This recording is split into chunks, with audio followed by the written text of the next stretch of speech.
Narito ang mahalagang pangyayari sa impeachment trial ni Vice President Sara Duterte ngayong linggo, kung saan ipinagpatuloy ang pagtalakay sa Article 1 o ang umano'y maling paggamit ng confidential funds ng OVP at DepEd sa ilalim ng pamumuno ni VP Sara. Sa unang araw ng trial para sa linggong ito, humarap bilang prosecution witness si Roderick Wamil, dating State Auditor ng Commission on Audit Intelligence and Confidential Funds Audit Office. Ipinakita ng prosecution ang mga dokumentong may kaugnayan sa paggamit ng OVP ng 125 million pesos na confidential funds noong December 2022, na ayon sa COA records ay na-disburse sa loob lamang ng 11 araw. Tumanggi ang defense na stipulate o basta tanggapin ang pahayag na nagastos ang buong 125 million pesos sa loob ng 11 araw, bagamat kinilala nilang ang pondo ay nilaan sa OVP at inaprubahan ni Pangulong Ferdinand Bongbong Marcos Jr. Isa sa pinakamalaking punto ng testimonya ni Wamil ang sinasabing insufficiencies at discrepancies sa mga dokumentong ibinigay ng OVP.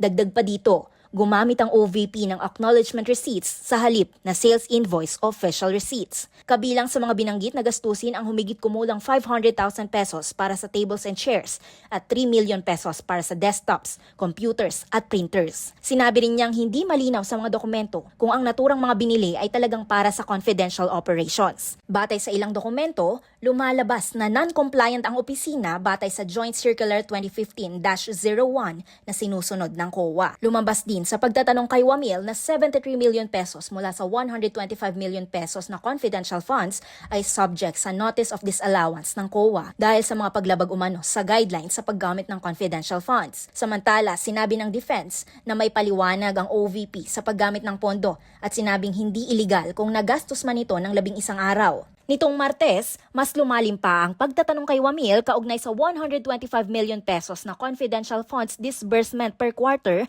noong 2023. Ayon pa rin kay Wamil, walang sapat na documentary evidence na ibinigay ang OVP. Kabilang dito ang mga gastusing nakasaad para sa pagkain at gamot, ngunit walang kalakip na dokumentong magpapatunay sa aktwal na pagbabayad o mga recipient. Pinag-usapan din ang 112.5 million pesos na confidential funds ng DepEd noong 2023. Ayon kay Wamil, walang supporting documents na naisumite para sa naturang halaga at hindi rin malinaw sa physical and financial plan ng DepEd ang mga partikular na confidential activities kung saan gagamitin ang pera. Dito rin iginiit ng defense na hindi lamang si VP Sara ang naging Vice President na nakatanggap ng confidential funds.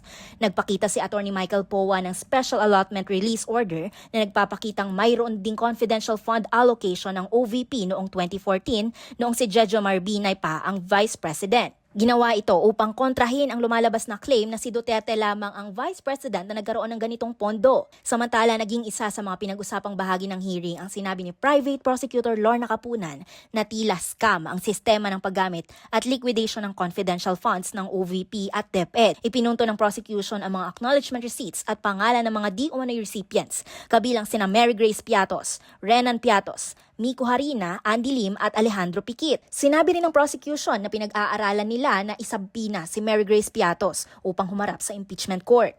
Ngunit nilinaw ni Capunan na hindi pa nila natatagpuan ang taong may pangalang iyon. Sa huling araw ng paglilitis ngayong linggo, nagtanong din ang mga senator judge kay Wamil upang linawin ang mga detalye ng kanyang testimonya tungkol sa paggamit at liquidation ng confidential funds. Isa sa mga naging mahalagang punto ay ang tinatawag na evidence of success. Ipinaliwanag ni Wamil na hindi sapat na may certification lamang na may isinagawang intelligence o surveillance activity. Ayon sa kanya, kailangang may kaugnayan o causal link sa pagitan ng aktwal na information gathering activity at impormasyong ibinigay ng informer upang masabing naging matagumpay ang paggamit ng confidential funds. Samantala, muling naging sentro ang 73 million pesos na disallowed funds.